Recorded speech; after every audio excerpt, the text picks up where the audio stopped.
क्या देशद्रोह की कोई उम्र होती है क्या उम्र 21 या 22 हो तो दंगा फैलाने की आजादी होती है क्या? हो सकता है सुनने में सवाल आपको अजीब लगे, लेकिन यकीन मानिए दिल्ली दंगों के अंतर्राष्ट्रीय टूल किट तैयार करने और इस साजिश में शामिल होने के आरोप में जिस दिशा रवि को बेंगलुरु से गिरफ्तार किया गया, उसे बचाने के लिए सबसे बड़ा हवाला तर्क उसकी उम्र का दिया जा रहा है कि वो तो बच्ची है, 22 साल की है। कहा जा रहा है वो तो बच्ची है क्योंकि उसकी उम्र 22 साल है। दिल्ली दंगों जैसी बड़ी साजिश में भी उसकी छोटी उम्र बताकर सहानुभूति जाहिर की जा रही है। लेकिन दिशा रवि का बचपना और वो कितनी बच्ची है, इसका खुलासा आज देशहित में हम करने जा रहे हैं। हम आपको बताएंगे दिशा रवि की ग्रेटा थनबर्ग से व्हाट्सएप चैट। जी हां, जिसको देखने के बाद आप तय कीजिएगा कि दिशा रवि कितनी बच्ची है। इस व्हाट्सएप चैट को देखने के बाद आप समझ जाएंगे कि अपराध का ना उम्र से कोई लेना देना नहीं होता, कोई रिश्ता नहीं होता। दिशा रवि इस व्हाट्सएप चैट में मान रही हैं, ध्यान से सुनिएगा, उनकी गिरफ्तारी कभी भी हो सकती है। दिशा ये भी मान रही है कि उनके खिलाफ यूएपीए जैसा आतंकवादी संबंधी कानून लगाया जा सकता है। बच्ची मान रही है कि उसके खिलाफ यूएपीए लग सकता है। बच्ची सोचिए, जिस पर दिल्ली दंगों की टूल किट एडिट करने का आरोप लगा हो, जिसे अपने खिलाफ यूएपीए लगने का डर हो, जिस पर दंगों की टूल किट को एडिट करने का आरोप हो, क्या उसकी उम्र की वजह से उसे बचाना ठीक है?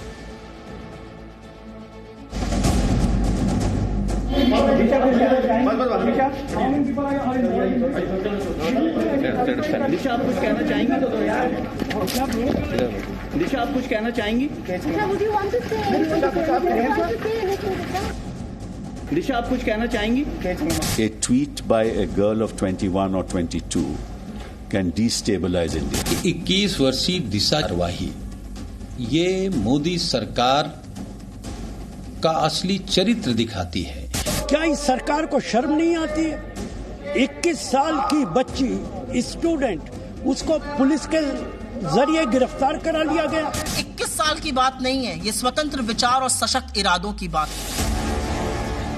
जो ये कहकर सहानुभूति जता रहे हैं कि दिशा तो सिर्फ 22 साल की है, जो ये कहकर गिरफ्तारी पर सवाल उठा रहे हैं कि दिशा तो बच्ची है, उन्हें 33 शब्दों का वो व्हाट्सएप मैसेज देखना चाहिए जिसे दिशा रवि ने ग्रेटा थनबर्ग को लिखा। ये मैसेज दिशा की उम्र की दुहाई देने वालों को ये बताने के लिए काफी है कि दिशा खुद समझ चुकी थी कि वो फंस गई है। दिशा ने ग्रेटा को मैसेज में लिखा था, यानी कुछ वक्त के लिए क्या हम शांत नहीं रह सकते? यानी मैं वकीलों से बात करने जा रही हूँ। दिशा फिर लिखती है, यानी सॉरी, उसमें हमारे नाम सामने आ चुके हैं, यानी हमारे खिलाफ सचमुच यूएपीए कानून लग सकता है। दिशा ने अंग्रेजी के 33 शब्दों के व्हाट्सएप चैट में 4 बातें लिखी और चारों बातें दिल्ली दंगों के टूलकिट के खुलासे के बाद उसकी घबराहट बता रही थी। दिशा ने ग्रेटा को व्हाट्सएप पर पहली बात लिखी कि क्या कुछ वक्त के लिए हम चुप नहीं रह सकते, यानी दिशा नहीं चाहती थी कि मामला खुल जाने के बाद ग्रेटा किसानों या उनके आंदोलन को लेकर कुछ भी बोले। दिशा की इस घबराहट की वजह थी दिल्ली दंगों का वो टूल किट जिसे ग्रेटा ने सोशल मीडिया पर शेयर कर दिया था। दिल्ली हिंसा के बाद 2 फरवरी को ग्रेटा थनबर्ग ने एक ट्वीट किया था। ट्वीट में #फार्मर्स प्रोटेस्ट शेयर करते हुए ग्रेटा ने लिखा था कि हम किसानों के बारे में बात क्यों नहीं कर रहे हैं। ग्रेटा ने इसी ट्वीट में गलती से वो टूल किट भी शेयर कर दी थी, जिससे खुलासा हो गया कि कैसे 3 जनवरी से ही 26 जनवरी के दिन दंगों की पूरी तैयारी हो रही थी। दिशा ने अपने साथियों शांतानु और निकिता जैकब के साथ मिलकर टूल किट गूगल डॉक्यूमेंट को बनाया। दिशा की जो फ्राइडे फॉर फ्यूचर नामक पर्यावरण आंदोलन से जुड़ी हैं, उसने ही ग्रेटा थनबर्ग को टेलीग्राम पर यह टूल किट भेजी है। अपने 33 शब्दों के व्हाट्सएप चैट में दिशा ने दूसरी सबसे बड़ी बात ये लिखी कि वो जल्द ही अपने वकीलों से बात करने जा रही है। यानी दिशा को ये पता था कि उसके कहने पे ग्रेटा ने जिस टूल किट को शेयर किया है, उसकी वजह से उसको पुलिस कभी भी गिरफ्तार कर सकती है। यानी 21 साल की दिशा को ये पता था कि उसने कौन सा अपराध किया है। बेंगलुरु की दिशा रवि दंगों के उस पावर प्रेजेंटेशन की एडिटर भी थी, जिसे ग्रेटा ने 3 फरवरी को पहले शेयर किया, फिर डिलीट कर दिया था। ग्रेटा ने उसकी कुछ लाइनें हटाकर उसे दोबारा ट्वीट किया। उन शब्दों को टूलकिट से एडिट करने का काम दिशा रवि ने ही किया था। इन डॉक्यूमेंट्स के तार खालिस्तान समर्थक संस्था पोएटिक जस्टिस फाउंडेशन से जुड़े हुए हैं। शायद इसी वजह से दिशा ने ग्रेटा थनबर्ग को अपने व्हाट्सएप चैट में ये तीसरी बड़ी बात कही। दिशा ने कहा कि सॉरी, उसमें हमारे नाम सामने आ चुके हैं, उसमें यानी दंगों के टूल किट के मामले में। यानी दिल्ली दंगों की टूल किट की एडिटर दिशा रवि को आभास हो चुका था कि वो किसी भी वक्त गिरफ्तार हो सकती हैं, क्योंकि साइबर सेल पता लगा चुकी थी कि 11 जनवरी को दंगों के मास्टरमाइंड माने जा रहे मोहम्मद धालीवाल से दिशा और उसकी दोस्त निकिता जेकब की ऑनलाइन मीटिंग हो चुकी है। पोएटिक जस्टिस फॉर फाउंडेशन के एमओ धालीवाल ने अपने कनाडा में रह रही सहयोगी पुनीत के जरिए निकिता जेकब से संपर्क किया और मकसद था कि रिपब्लिक डे के दिन ग्लोबल डे ऑफ एक्शन करना और उससे पहले और बाद में ट्वीट स्टॉर्म और डिजिटल स्ट्राइक करना। पोएटिक जस्टिस फाउंडेशन ने एक जूम मीटिंग का आयोजन किया जिसको निकिता, शांतनु, एमओ धालीवाल व अन्य व्यक्तियों ने अटेंड किया। इस मीटिंग के दौरान निर्णय लिया गया कि इस कैंपेन को विश्व स्तर पर फैलाया जाए और धालीवाल का मकसद इस मुद्दे को बड़ा बनाना और किसानों के बीच असंतोष व गलत जानकारी फैलाना था।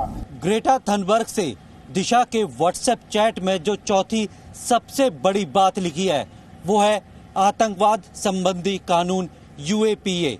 दिशा ने ग्रेटा को लिखा था कि हमारे खिलाफ सचमुच यूएपीए लग सकता है, यानी दिशा जानती थी कि वो जिस साजिश में शामिल है वो कोई मामूली अपराध नहीं बल्कि आतंकवादी गतिविधि है। सोचिए, 22 साल की दिशा को दिल्ली दंगों की टूलकिट एडिट करने का अधिकार दिया गया था।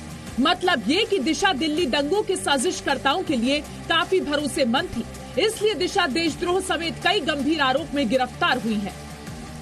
ब्यूरो रिपोर्ट, जी मीडिया। मतलब आपने देखा कितनी मासूम है दिशा रवि, इतनी मासूमियत से वो लिख रही है व्हाट्सएप चैट में कि उसके खिलाफ यूएपीए लग सकता है। और बचपना देखा आपने, जो लोग बच्ची कह रहे हैं ना दिशा रवि को, व्हाट्सएप चैट जो जी न्यूज ने अभी आपको दिखाई जिसमें वो कह रही है कि उसके खिलाफ यूएपीए लग सकता है। लेकिन 10 बड़े खुलासे दंगों की टूलकिट मामले में, 10 बड़े खुलासे देख लीजिए कि 11 जनवरी को 26 जनवरी हिंसा पर पहली ऑनलाइन मीटिंग हुई थी। 26 जनवरी पर जो होना है उसको लेकर 11 जनवरी को एक जूम मीटिंग हुई थी, या दिल्ली पुलिस की तरफ से यह खुलासा किया गया है। खुलासा नंबर 2, ऑनलाइन जो मीटिंग हुई उसमें मो धालीवाल, निकिता जैकब, दिशा समेत कई लोग थे। नंबर 3, 26 जनवरी को हिंसा भड़काने के मकसद से ऑनलाइन मीटिंग की गई, पूरी तैयारी की गई थी। खुलासा नंबर 4, ये जो ऑनलाइन मीटिंग हुई थी इसमें मो धालीवाल ने कहा कि मुद्दा बड़ा बनाना है और मदद दिशा रवि की। इसके अलावा खुलासा नंबर 5, टूलकिट में विदेश में भारतीय दूतावासों को टारगेट करने की योजना बनाई गई थी। हुआ बिल्कुल हूबहू वैसा, यही दिल्ली पुलिस ने कहा कि जो लिखा था हूबहू ऐसा हुआ। खुलासा नंबर 6, टूलकिट में यह भी कहा गया कि जो भारत की जो योगा वाली छवि है उसको डेंट करना है, उसको नुकसान पहुंचाना है, भारत की छवि खराब करने की कोशिश है, यह साजिश है। यह आज दिल्ली पुलिस की तरफ से बताया गया। ये हम वो खुलासे बता रहे हैं जो दिल्ली पुलिस ने किए हैं। खुलासा नंबर 7, 26 जनवरी हिंसा के बाद अंतर्राष्ट्रीय सेलिब्रिटी से संपर्क कि इनसे फिर आगे बढ़ाना होगा, जिस तरह वेस्ट से समर्थन आना होगा, और हुआ भी बिल्कुल वैसा। रियाना से ट्वीट आया, ग्रेटा, तमाम लोग आए, उन्होंने ट्वीट किया। मतलब हूबहू जो उसमें लिखा गया टूलकिट में ठीक वैसे वैसे हुआ। दिशा ने, यह सबसे बड़ा खुलासा कि दिशा रवि ने टेलीग्राम पर यह टूलकिट जो है वो ग्रेटा थनबर्ग को भेजी। यह सबसे बड़ा खुलासा था। यह टूलकिट दिशा ने भेजी थी ग्रेटा थनबर्ग को। खुलासा नंबर 9, दंगों की टूलकिट फैलाने के लिए व्हाट्सएप ग्रुप भी बना था, एक व्हाट्सएप ग्रुप बना। और खुलासा नंबर 10, दंगा टूलकिट का खुलासा होने के बाद व्हाट्सएप ग्रुप डिलीट किया गया। आप ये समझिए कि दरअसल क्योंकि अब पाकिस्तान भी इसमें इन्वॉल्व हो रहा है, पाकिस्तान की तरफ से, इमरान खान की तरफ से, पाकिस्तान तहरीक इंसाफ पार्टी की तरफ से भी दिशा रवि की गिरफ्तारी का विरोध किया जा रहा है। पाकिस्तान भी विरोध कर रहा है कि गलत हो रहा है, यहां पर भी कुछ लोग हैं। तो आप इसको इस तरीके से समझिए कि भारत के खिलाफ ये एक बड़ा अंतर्राष्ट्रीय टुकड़े टुकड़े गठबंधन है, ये इंटरनेशनल अलायंस है इंडिया के खिलाफ, एंटी इंडिया इंटरनेशनल अलायंस। किसान आंदोलन के नाम पर भारत के खिलाफ अंतर्राष्ट्रीय टुकड़े टुकड़े गैंग की कड़ियां कैसे एक साथ जुड़ती नजर आ रही है, इसको बहुत ध्यान से समझिएगा बाबू।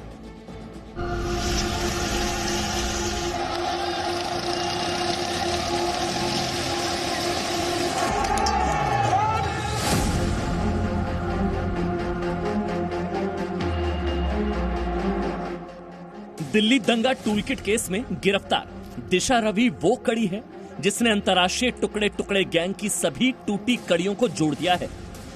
इस साजिश में अगर खालिस्तान समर्थक मो धालीवाल मास्टरमाइंड है तो दिशा रवि, निकिता जैकब जैसे कई लोग इस साजिश के चेहरे हैं। दिशा को इंटरोगेट किया गया। दिशा ने अपने साथियों शांतनु और निकिता जैकब के साथ मिलकर टूल किट गूगल डॉक्यूमेंट को बनाया और लोगों में प्रेषित किया। मकसद था कि रिपब्लिक डे के दिन ग्लोबल डे ऑफ एक्शन करना। दिशा दिल्ली दंगों की साजिश में 6 दिसंबर से ही जुड़ी हुई थी। पुलिस के मुताबिक खालिस्तान समर्थक संस्था पोएटिक जस्टिस फाउंडेशन के सह संस्थापक मो धालीवाल ने इस साजिश को भारत में आगे बढ़ाने के लिए पुनीत नाम की सहयोगी से संपर्क किया। कनाडा की पुनीत मुंबई में निकिता जैकब को जानती थी। निकिता जैकब बेंगलुरु की दिशा रवि को जानती थी और दिशा रवि पर्यावरण कार्यकर्ता ग्रेटा थनबर्ग के संपर्क में थी। 11 जनवरी को मो धालीवाल ने जूम से मीटिंग की। मीटिंग में दिशा, निकिता के अलावा 60 से 70 लोग शामिल थे। मीटिंग में मो धालीवाल ने कहा, मुद्दे को बड़ा बनाना है। मीटिंग का मकसद किसानों के बीच असंतोष फैलाना था। इन लोगों का मकसद किसानों का भला नहीं था, बल्कि ये लोग कृषि बिल के नाम पर भारत में विद्रोह की स्थिति बनाए रखना चाहते हैं। ये खुलासा खुद खालिस्तान समर्थक मो धालीवाल ने 26 जनवरी को कनाडा में दिए भाषण में किया था। If the farm bills get repealed tomorrow, that is not a victory. This battle begins with the repeal of the farm bills. It does not end there. If anybody tells you that this battle is going to end with the repeal of the farm bills, that is because they're trying to drain energy from this movement. They're trying to tell you that you are separate from Punjab and that you are separate from the Khalistan movement. You are not. खुलासा हुआ कि दिल्ली दंगों की ये toolkit दिशा Ravi, Nikita Jacob और शांतनु ने बनाई थी। जी न्यूज ने खुलासा किया था कि दंगों की टूलकिट में वो बात साफ साफ लिखी थी जिसे मो धालीवाल ने माना था। टूलकिट में लिखा था, आंदोलन की सबसे बड़ी कमजोरी है नो प्लान बियॉन्ड रिपील, यानी कि कृषि कानून वापस होने के बाद आगे का कोई प्लान नहीं है। 11 जनवरी 2021 को ask why India campaigners poetic justice foundation ने एक जूम मीटिंग का आयोजन किया जिसको निकिता, शांतनु, मो धालीवाल व अन्य व्यक्तियों ने अटेंड किया। इस मीटिंग के दौरान निर्णय लिया गया कि इस कैंपेन को विश्व स्तर पर फैलाया जाए। दिल्ली पुलिस ने खुलासा किया कि 26 जनवरी को लाल किला हिंसा के बाद एक और मीटिंग की गई। मीटिंग में इंटरनेशनल सेलिब्रिटी एक्टिविस्ट से संपर्क करने का प्लान बना। दिशा ग्रेटा को जानती थी, इसलिए ग्रेटा को किसानों के नाम पर भारत विरोधी प्लान में शामिल किया गया और इसके बाद ग्रेटा ने समर्थन तो किया, लेकिन गलती से दिशा के खालिस्तानी गैंग की साजिश का प्लान लीक कर दिया। मकसद ये था कि टूल किट को इतना प्रोपेगेट किया जाए वर्ल्ड वाइड के जो हमारी एम्बेसीज बाहर इंडिया से एम्बेसीज जो बाहर है उनके खिलाफ भी प्रदर्शन हो और जो इंडिया का जो इमेज है उसको टार्निश किया जाए। और इसलिए जो भी बड़े जैसे जिनकी फॉलोइंग ज्यादा है उनको इसमें रोप इन किया गया। दिल्ली पुलिस ने बताया कि दंगों की टूलकिट का खुलासा होते ही दिशा ने मोबाइल फोन से इससे जुड़ा डेटा डिलीट कर दिया। दिशा को 5 दिन के लिए पुलिस रिमांड पर भेज दिया गया है। वहीं टूलकिट केस की दूसरी आरोपी निकिता जैकब के खिलाफ गैर जमानती वारंट जारी हो चुका है। ब्यूरो रिपोर्ट, जी मीडिया। देखिए, आलोचना यह कहकर की जा रही है कि सरकार का विरोध किया तो गिरफ्तार कर लिया गया। हम उन लोगों से कहना चाहते हैं कि सरकार का विरोध अगर किया तो क्या उन्होंने ऐसी कभी दंगों की पावर पॉइंट प्रेजेंटेशन बनाई? क्या ऐसी कोई टूलकिट बनाई? सरकार विरोध और देश विरोध में बहुत फर्क है। सरकार विरोध की सजा नहीं है, ये देश विरोध की सजा है। सोचिए, 27 नवंबर से दिल्ली में किसान आंदोलन चल रहा था, 27 नवंबर, और 6 दिसंबर को ही किसान आंदोलन के नाम पर साजिश की स्क्रिप्ट तैयार की गई। व्हाट्सएप ग्रुप बना लिया गया था 6 दिसंबर को। अब सोचिए ना, बार बार जो कह रहा था कि 26 जनवरी को ही ट्रैक्टर परेड निकलेगी, लाल किले पर हुआ ये सब कुछ, राजपथ पर ट्रैक्टर परेड दिल्ली के अंदर, ये सब कोई स्क्रिप्ट थी, क्योंकि 6 दिसंबर को व्हाट्सएप ग्रुप बन चुका था और दिल्ली दंगों की साजिश तैयार की जा रही थी। दिल्ली दंगा पार्ट 2 3 जनवरी को दिल्ली दंगों की टूलकिट में पूरे प्लान का जिक्र कर दिया गया था। पूरी डेट शीट थी, पूरा प्लान था हूबहू। पुलिस की तरफ से जो प्रेस कॉन्फ्रेंस की गई, पुलिस ने बताया कि जो टूलकिट में लिखा गया है हूबहू दिल्ली में वैसा वैसा हुआ, उस दिन हुआ। 26 जनवरी ग्लोबल डे ऑफ एक्शन, ये सब कुछ हुआ। 26 जनवरी को दंगे हुए, लेकिन दंगों पर अंतर्राष्ट्रीय मदद लेने के चक्कर में ग्रेटा से समर्थन कराया गया और ग्रेटा की एक गलती ने पूरी की पूरी साजिश की पोल खोल दी, भेद खोल दी।